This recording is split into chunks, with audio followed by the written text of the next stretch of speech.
Shedeur. Bro, come on, DJ Khaled, bro. I fuck with you heavy, bro. But please do not, bro. Please do not blow their heads up anymore, bro. Come on now. Come on now. His ego was already through the fucking roof.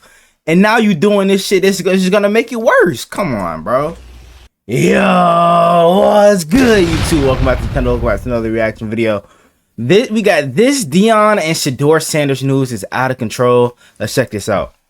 Ordered players to what the hell is going on now, bro? And Lil Wayne's concert at Colorado Spring Weekend. Threatened to dismiss anyone who did not attend the concert. Bro, what is up with that? Why would you making up weird stuff? We have officially reached a brand new echelon for absurdity in the sports world, because the Colorado Buffaloes have been in some controversy in the past, but this is a brand new level if this rumor is true, which the Colorado Buffaloes are of course vehemently denying. But this wouldn't be the first time we heard a rumor of this type of caliber. So we're gonna set up the stage and the context for the situation and discuss whether or not Deion Sanders truly forced the Colorado Buffalo players to watch his son and the team's star quarterback open a Lil Wayne rap concert. Yes, you heard that right. So before we get what? Copies of College Football 25. What the fuck is going on with the Sanders family, bro? On both those accounts, and now that we get all that, that's lame as hell. W intro, gang.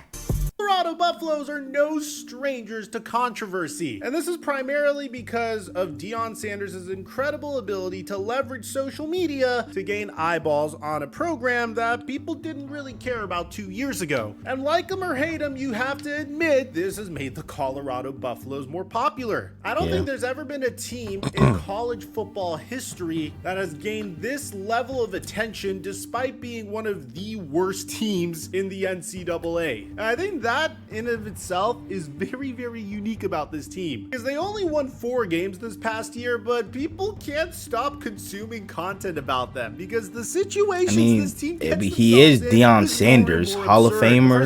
You know what I'm saying? Colorado Buffaloes, it was because Deion one of the Sanders best felt cornerbacks of all time. The opposing coach said that he likes his players to look people in the eye and not wear sunglasses as he's talking to them. Deion Sanders turned it into this.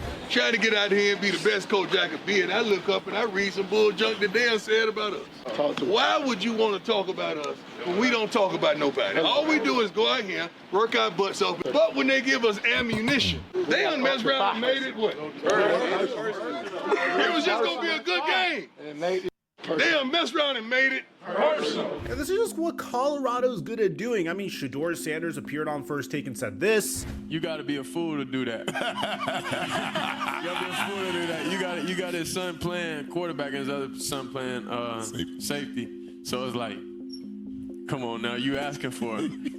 So you looking to drop another 4-5 on him, huh? Nah, it's just extra motivation. Extra motivation. That's what it is. Like, you know, during the week we have a great approach to the game, but then when you make it like overly personal, like we respect the team, respect the opposing players, but now whenever you make it that, then it's all respect gone. And next thing you know, Deion Sanders not only is able to beat Colorado State, but he's able to sell sunglasses as a result of this to make some money on the side. I mean, this guy is truly a master marketer, but as a result, people like to hate on him as well. I mean, he also likes to rank his sons kind of how Fritz von Erich would do in the Iron Claw, and at the same time, his son Shedeur Sanders is as flashy as ever. I mean, he even has DJ Khaled doing the Shedeur, which if you don't know what that is, take a look. No fucking way. Shedeur. Bro, come on, DJ Khaled, bro. I fuck with you heavy, bro. But please do not, bro. Please do not blow their heads up anymore, bro.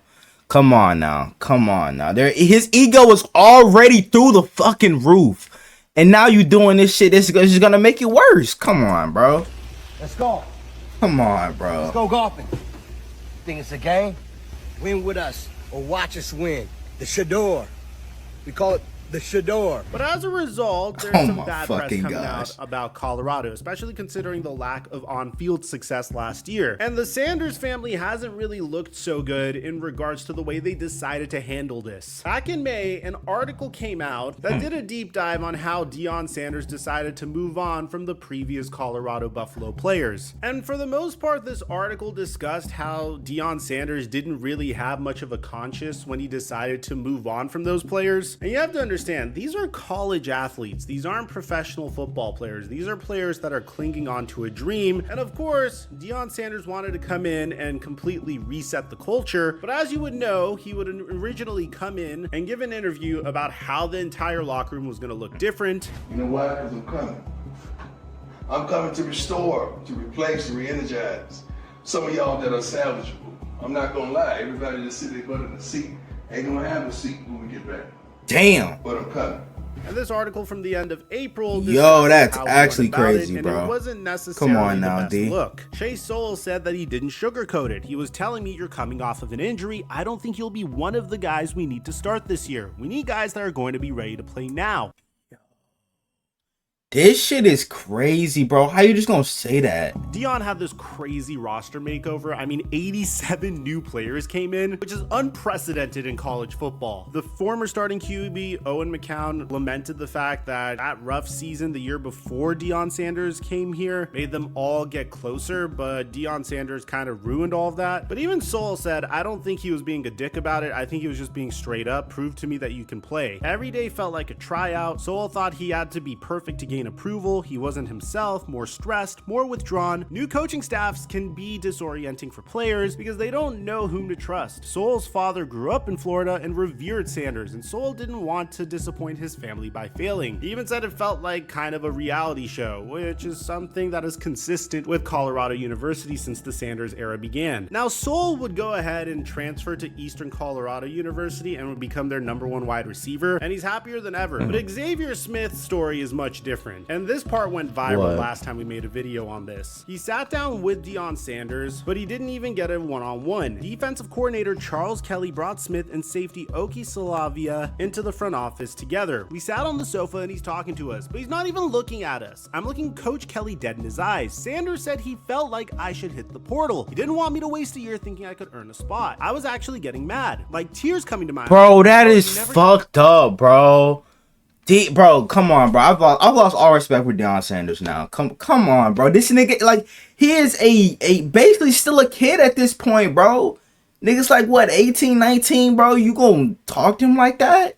Tell me something, he don't think he can earn a spot? Come on, you don't say that to your players, bro. I don't give a fuck who you are. Smith wasn't shocked he was cut given his injury history. He'd broken his right leg during his senior season in high school and again in the spring while rehabbing. He played in one game in 2022, but missed the rest of the season with a hamstring injury. So he felt like he had a chip on his shoulder and he really wanted to get Deion Sanders' approval. Smith would go on to say that he was destroying guys' confidence and belief in themselves. The way he did it, it could have been done with a little more compassion. And to be honest, I could understand why a collegiate athlete would feel that way. And if the Sanders family didn't say anything, then that would be fine. But it was the way they reacted to this that made people absolutely despise them. I mean, people thought Shedeur Sanders' odds of being selected #1 overall in the 2025 NFL draft took a hit because he quote tweeted this and said, I'll remember him, to be honest. Bro had to be very mid at best. That was close to how bad Deion Sanders' reaction to this was.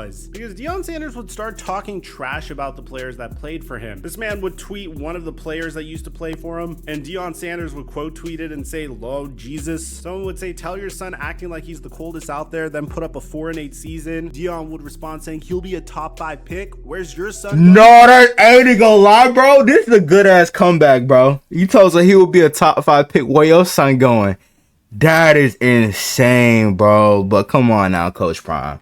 Can't be talking shit about players that used to play for you, bro. Come on now. Like that's not what a head coach does. And that's where we are currently. That's why Colorado has the reputation they currently have. So this next story that I'm about to tell you is probably the most bizarre story that I think I've ever heard in regards to this program. But they keep on beating it more and more. Each and every time I cover this school, there's a story that makes my jaw drop to the ground. So according to Athlon Sports, Deion Sanders made a Lil Wayne concert mandatory for players to support Shedeur's rap, sources say. For those of you guys that don't know, Shedeur started rapping, and I couldn't. Yeah, he needs to fucking quit it too, bro. Cause that song is ass, my nigga. Stick to football. I haven't really listened to it. Stick to football. I guess I'm so exhausted from athletes trying to drop rap music that I just stopped bothering. Fucking Darren Waller 2.0 in his bitch. For all you know, it is good. But, you know, between him and Darren Waller, which we just recently covered, I think I'm a little exhausted. Now, here's the story. The Colorado Buffaloes had a huge weekend for the spring game at the end of April. It was a star-studded affair with Ryan Garcia concert with 5-time Grammy Award winner Lil Wayne at CU Event Center. However, not all the details from Coach Prime's major event were spectacular. According to CU player sources, Sanders made the concert mandatory for all of his players and reportedly threatened to dismiss anyone who skipped out. So Sanders was opening for Lil Wayne. Deion Sanders forced everybody to go according to this report, and if you didn't go, you're pretty much cut. According to a source, that's a dick move right there, gang. Players who hit the transfer portal. When Coach Prime told us we all had to be there to support Shedeur as a rapper, they were not happy at all. To be honest, it was nothing but a huge distraction, and Daddy Ball was being played. This is the latest example of the tumultuous offseason for the Buffaloes. There were a total of 42 players to exit the program since the end of the 2020 Damn. Make up ground by replacing players who left. This was the second roster flip since Coach Prime arrived on campus early last year. You gotta admit, man, it is very peculiar to have that level of roster turnover. I understand year one, you have a bunch of players that you wanted to bring in, and you have a bunch of players that aren't down with what you're trying to do. You're trying to set a brand new culture. But the fact that you had a whole season and you weren't able to retain that amount of players is a little concerning. Now, the story continues by saying Shedeur Sanders was a part of the opening act lineup before Lil Wayne took the stage. He debuted his brand new single, Perfect Timing, in front of the overcapacity crowd in Boulder. Coach Prime came out with his own single, Must Be the Money 2, via Death Row Records 2 weeks ago. Neither have picked up a spot on the Billboard 100 charts or received any widespread radio play. Now, this is one side of the story, and this is Coach Prime's reaction. This is one of the best lies I've ever heard. God bless you, and I pray you sleep well tonight because we are Lord Jesus. And Colorado got to work right away. They posted on their YouTube channel another day, another lie told about the CU Buffs. And to be honest, the opening of this video is really all you need to see to get an idea of what's going on.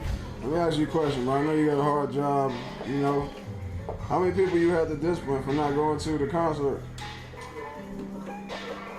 Bro, what is up with that? Why people do making up weird stuff? I can't even force to listen to your music at concerts, bro.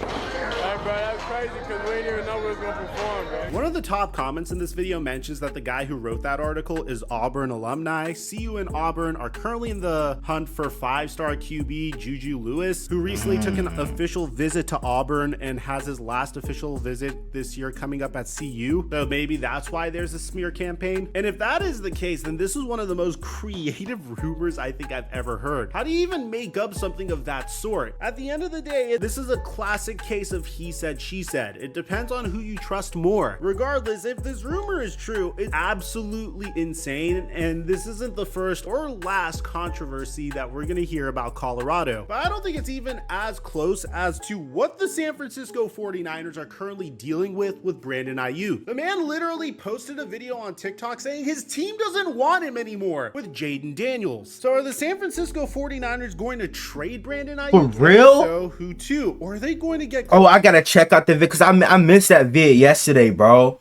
I gotta definitely check that out.